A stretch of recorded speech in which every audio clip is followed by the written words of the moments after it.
안녕하십니까, 머니풀입니다. 오늘은 3월 22일 월요일이고요. 오늘은 좀 많은 종목을 매매를 했는데 제가 매매한 종목은 YG1, 다우기술, 바텍, 서플러스 글로벌, 러셀 이렇게 5가지 종목을 매매를 했습니다. 5가지 종목 다 모두 익절을 하고 나올 수 있었는데 이것으로 오늘까지 해서 한 73일 연속해서 계속 연속 수익을 내고 있는 것 같습니다. 일단은 먼저 지수 분석부터 들어가 보면은 코스피 같은 경우는 약보합으로 마감을 했고요. 코스닥은 0.3% 정도 약간 정도 상승해서 마감을 했습니다. 코스피 같은 경우는 주포들이 모두 팔았고, 코스닥은 개인과 기관이 매수로 방어를 하면서 양봉으로 전환을 했습니다. 코스피랑 코스닥이 다 비슷한 시간에 이제 올라오기 시작해가지고 점심 정도 때는 계속 양봉을 유지했는데 코스닥은 그걸 끝까지 유지를 했고, 코스피 같은 경우에는 다시 좀 양봉을 내주면서 하락 마감했는데, 제가 볼 때 코스피와 코스닥은 지금 결국 이렇게 막 폭락이 코로나 때처럼 나오는 게 아니잖아요. 결국에는 좀 시간의 조정이 필요한 것 같은데, 제가 생각하는 것은 결국에는 실적에 대한 확인이 필요하다고 생각을 하거든요. 실적에 대한 확인이 이제 필요한데, 그게 저는 이제 코스닥이 조금 더 거기에 대한 확신이 많이 있다고 생각을 하고, 코스피 같은 경우 뭐 예를 들어 저는 이게 2차 전지 배터리 주들이 조금 하락이 나오면서 워낙 2차 전지주들이 LG화학이라던가 삼성 SDI라던가 SK이노베이션 이런 2차 전지들이 테슬라의 상승과 함께 이렇게 올라오는데 가장 큰 상승의 역할을 했잖아요. 그런데 과연 이게 실제 실적을 반영한 거냐 보다는 미래의 실적을 정말 전기차 시장에서 그만큼 미래의 실적이 많이 상승할 거다라는 미래 실적을 가지고 왔기 때문에 그 실적이 확인되기까지는 아직 시간이 필요하잖아요. 그렇기 때문에 지금 이런 약간 기간의 조정이 오고 있다고 생각을 합니다. 상승이 그만큼 컸기 때문에 그만큼의 실적이 확인될 때까지 그렇다고 막 빼자니 일단 작년보다는 분명히 실적이 상승할 것 같고, 이러한 상황 때문에 조금 지지부진한 시장이 되고 있다고 생각을 하고, 코스닥 같은 경우는 그것보다는 조금 더 계속해서 순환매 돌 수 있는 종목들이 많이 있기 때문에 같은 적은 자금으로도 여러 번 회전을 시켜가지고 지수를 상승할 수 있는 좀 그런 여건이 된다고 저는 판단을 하고 있습니다. 그래서 제가 오늘 매매한 종목은 여러 가지 종목을 매매를 했는데, YG1 이거는 절삭 공급업체고요. 다우기술, 키움증권의 지분을 가지고 있는 대주주를 가지고 있는 회사이고, 그리고 바텍 이거는 치과 가시면은 이건 지난번 영상 3월 11일인가 바텍 영상을 하면서 종목 소개를 했었는데, 치과 가면은 이제 치아를 스캔하는 그런 장비를 만드는 업체이고, 서플러스 글로벌 이거는 여러 번 다뤘던 종목이기 때문에 반도체 중고 장비를 다루는 업체인데 관련 업체이고, 또 러셀 이렇게 해서, 러셀 같은 경우는 이제 러셀 로보틱스라고 해가지고 AGV 무인 스마트 팩토리 관련해가지고 좀 무인 자동화 그리고 반도체 장비 이쪽으로 사업을 영위하고 있습니다. 이런 종목들을 매매를 했고, 그 외에도 다른 종목들 들어간 게 있는데 이런 것은 나중에 설명을 하도록 하겠습니다. 그래서 오늘은 44만 원의 실현 손익을 발생시켰고 한 2% 정도의 수익을 봤습니다. 그래서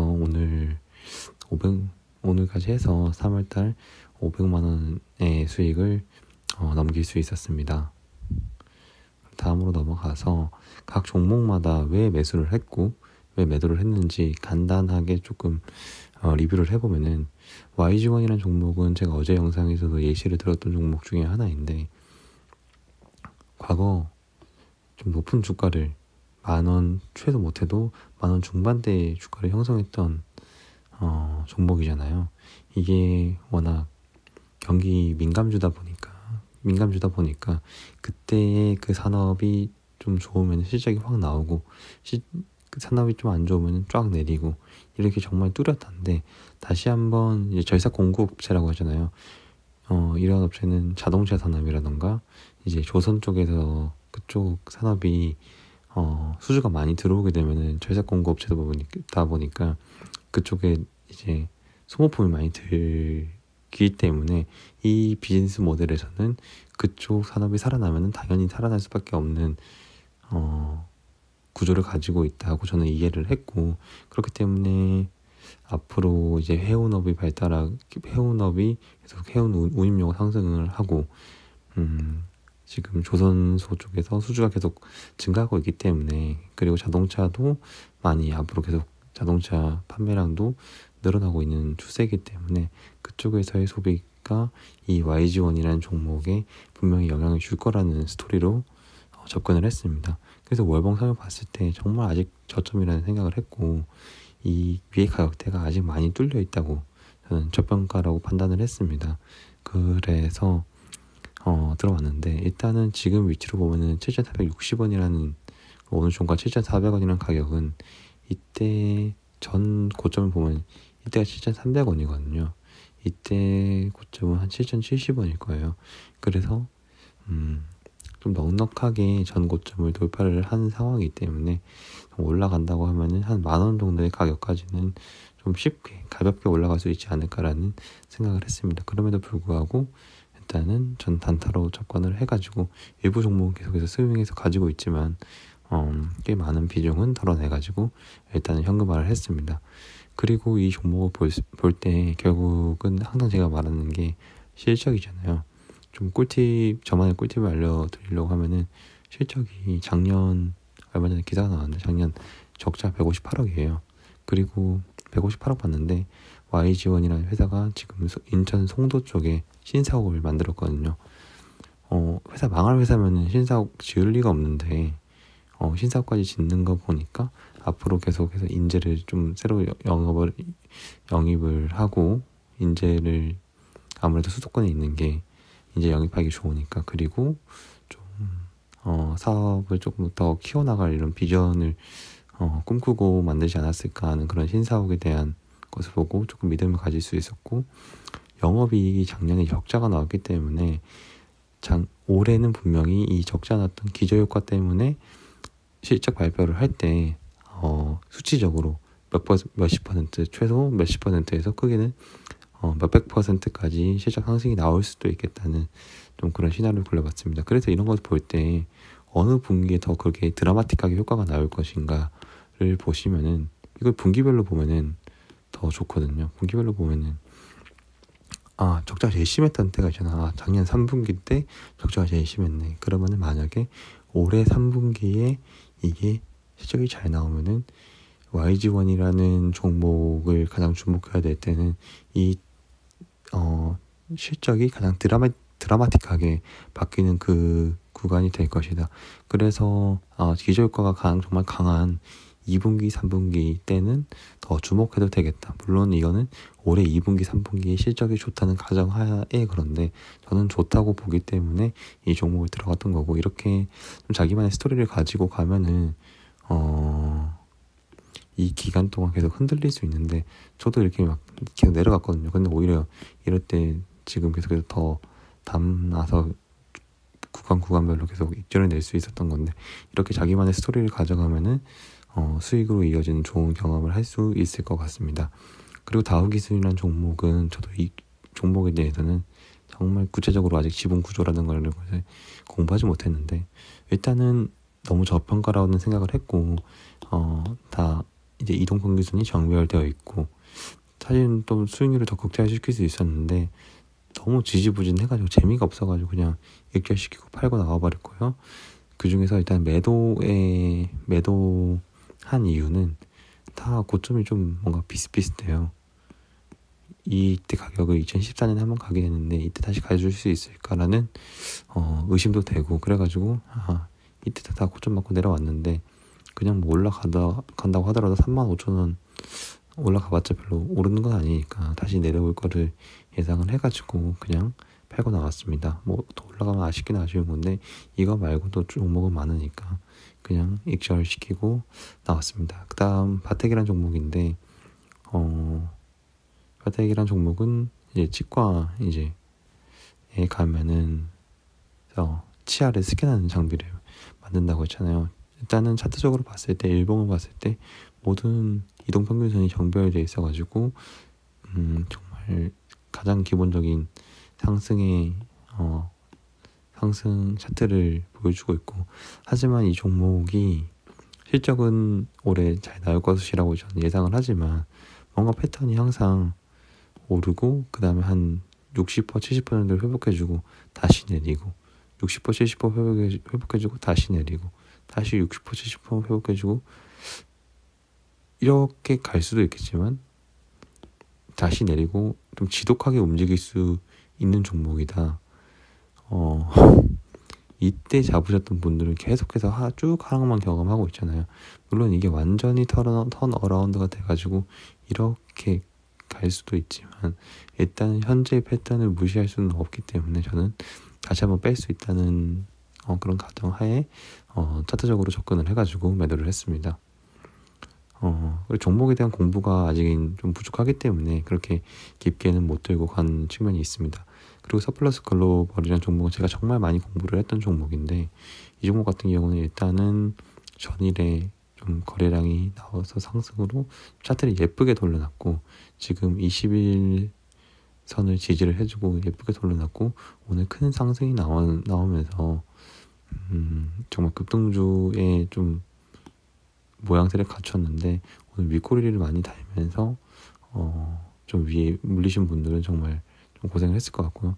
저도 이 종목을 계속 항상 사지는 않더라도 계속 모니터링 하기 때문에 오늘 들어갈까 말까 계속 고민을 하다가 너무 급등이 나와서 못 들어갔거든요. 왜냐면 물리면은 어떻게 될지 모르는 거기 때문에. 근데 아니나 다를까 급등이 나오고 쭉 미끄러지더라고요.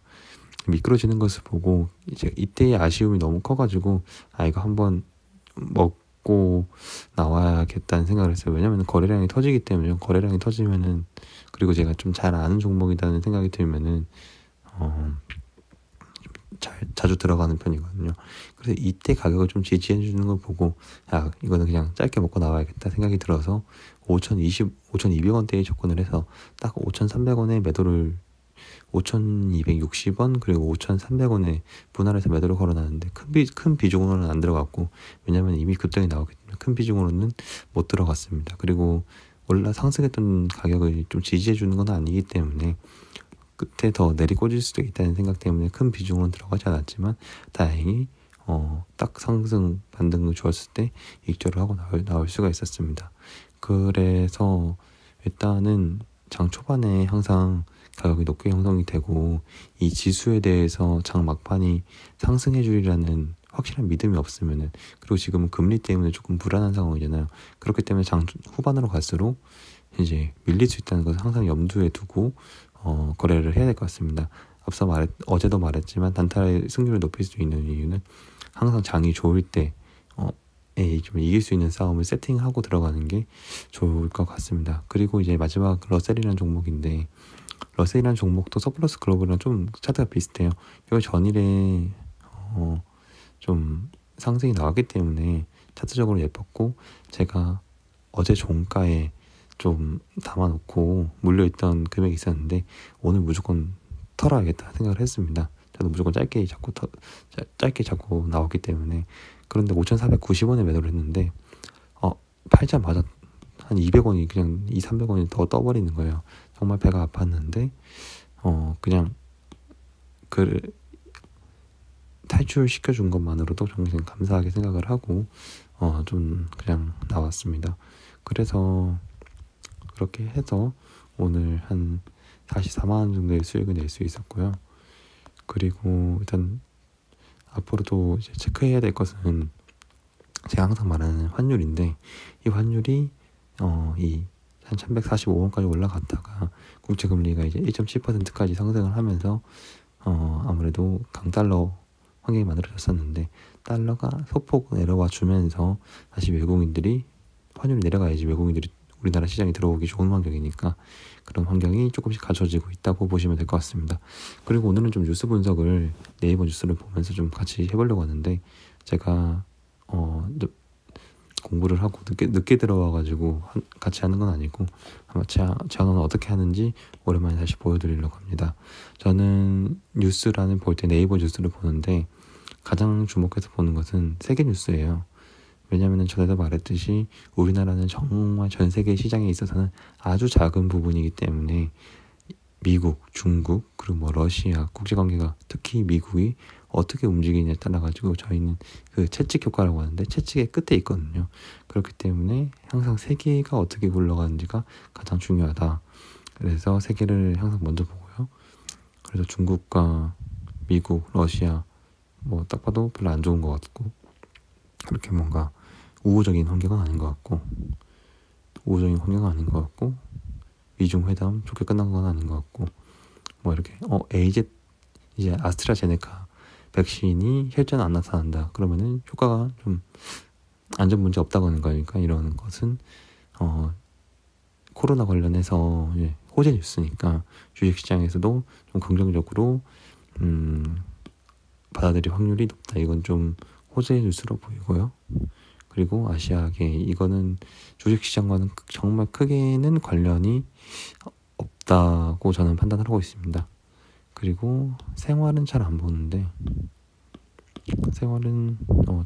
뭐 날씨 이런 거 나오니까 잘 안 보고 물론 코로나 관련된 거 있으면 주의 깊게 보는 편이고 IT 기술 같은 경우 우리나라가 워낙 IT 관련된 기업들이 많다 보니까 꼭 챙겨서 보는데 요즘 최고의 이슈는 뭔지를 뉴스에서 계속해서 보고 있습니다. 개발자들이 많이 대우받는 사회구나. 그리고 마스크, 게임 시장 관련된 거.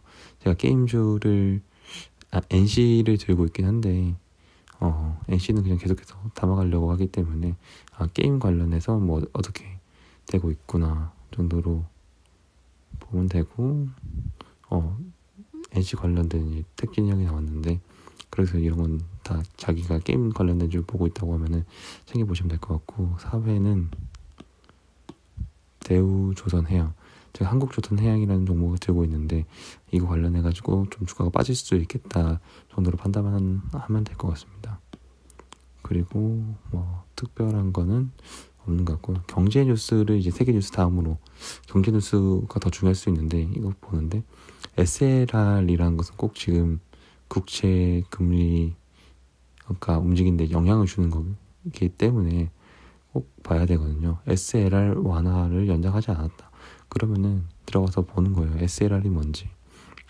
SLR이 이제 서프라이먼터리 레버리지 레이쇼인데 보완적 레버리지 비율. 여기서 저는 어떻게 될 것이다 뭐 그런 것을 보는 게 아니라 그냥 팩트만 보거든요. SLR이 도대체 뭐야? SLR을 완화를 안 해주면은 금리가 어떻게 움직이는 건지. 그래서 그냥 팩트만 보는데 SLR이 뭔지 여기 나와 있을 거거든요. SLR이 뭔지 여기 밑에 보시면은 은행은 자기 자본을 보유 자산의 3에서 5%를 확충해야 되는데 여기에 대해서 이제 이걸 자본금 확충 필요 없이 국채를 더 많이 보유하고 더 많이 대출할 수 있도록 그런 이제 규제를 완화시켜줬거든요. 근데 이 규제 완화를 더 이상 완화를 풀어주지 않고 다시 규제를 하는 거니까 국채를 매도할 가능성이 높고 이 매도 물량이 쏟아지면은 국채 금리가 상승할 수 있다.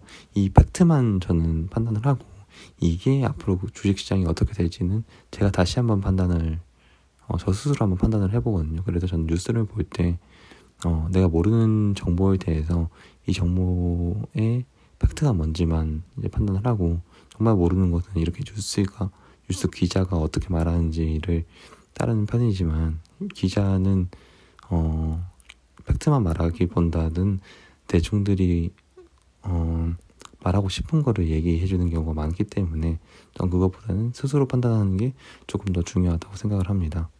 그래서 뉴스 안에 있는 좀 팩트만 체크하는 게 더 더 옳은 방법이라고 저는 생각을 하고 있고 그렇게 해서 이제 경제 뉴스는 봤는데 아무래도 배터리주가 지금 많이 내려앉으니까 사람들이 저가 매수를 같다고 생각을 하는데 저는 배터리주에 대해서 좀 많이 태클이 올 수 있지만 아무래도 배터리주는 실적에 대한 확인이 더 필요할 것 같다는 생각이 듭니다. 네, 그리고 증권 가서 지금 미국 증시가 지금 오르고 있나 본데 이거는 아무래도 계속 이게 후반까지 장 마감까지 이렇게 상승해서 이어진다면은 우리나라 시장도 아무래도 갭 상승해서 시작할 확률이 높다 이 정도로 보시면 될 것 같고 제가 항상 보는 것은 공시 같은 걸 보는데 오늘 공시 장마감 뉴스 보면은 제가 관련된 종목이 없으니까 그냥 빠르게 넘어갈게요. 제가 꼭 보는 거는 이제 각 주체별로 어떤 종목을 많이 샀냐를 보는데 여기서 봤을 때 기관과 외국인들이 동시에 많이 산 쌍끌이 매수가 들어온 종목이 뭔지 그 종목이 뭔지는 아니더라도 어떤 종목들을 어떤 종목군을 많이 샀는지를 꼭 챙겨보는 편이고 그게 이제 쌍끌이 매수가 많이 나왔다면은 단기적으로 훨씬 더 좋게 보고 있습니다. 네, 뭐 그런 식으로 체크를 하고 있는데 이 정도가 제가 거의 체크하는 거의 전부고요.